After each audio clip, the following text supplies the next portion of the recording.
2001 সালের পরে পার্টিটা উঠে গেছে, আমি গট ঢুকিয়েছি। মমতা ব্যানার্জি রাস্তা চিনত নাকি? 2010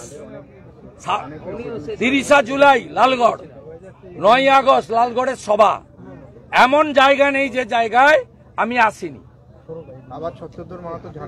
তাতে কি হয়েছে? একটা লোক জ্ঞানেশ্বরী এক্সপ্রেস কাণ্ডে 129 জনকে খুন করেছে। খুনি তৃণমূলের নেতা, উনি বাঘসিংহ নন। ঝাড়গ্রামে পুলিশ সরিয়ে নিন, তৃণমূলকে ধপ করে ফেলে দিবে। আর মমতা ব্যানার্জি ঝাড়গ্রামে বিভেদ তৈরি করার জন্য কুর্মীদেরকে কুর্মীর মতো বলে আর জনজাতিদের বলে। তিনি কুর্মী এবং জনজাতি, যেটা দুটো প্রাচীন জনগোষ্ঠী, তাদের যে একতা ছিল সেই একতা নষ্ট করেছে মমতা ব্যানার্জি। এই যে ভগবান বিরসা মুন্ডা, ওর বাবা মুন্ডা আর মা হচ্ছে মাহাতো।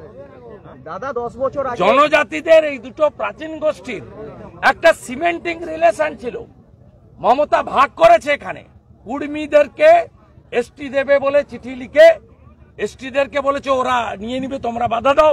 আবার কুর্মীদেরকে বলেছে জনজাতিরা বাধা দিচ্ছে তাই দিতে পারছে না।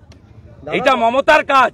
মমতা বিভাজনের রাজনীতি করে ক্ষমতায় থাকতে চায়, ভাইপোকে প্রতিষ্ঠিত করতে চায়, আর হাজার হাজার কোটি টাকা লুট করতে চায়। জঙ্গলমহল আমার জায়গা, আমি মেদিনীপুরের ছেলে।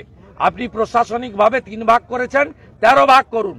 মেদিনীপুরে থাকবে, বিদ্যাসাগরের মাটি, মেদিনীপুরই থাকবে।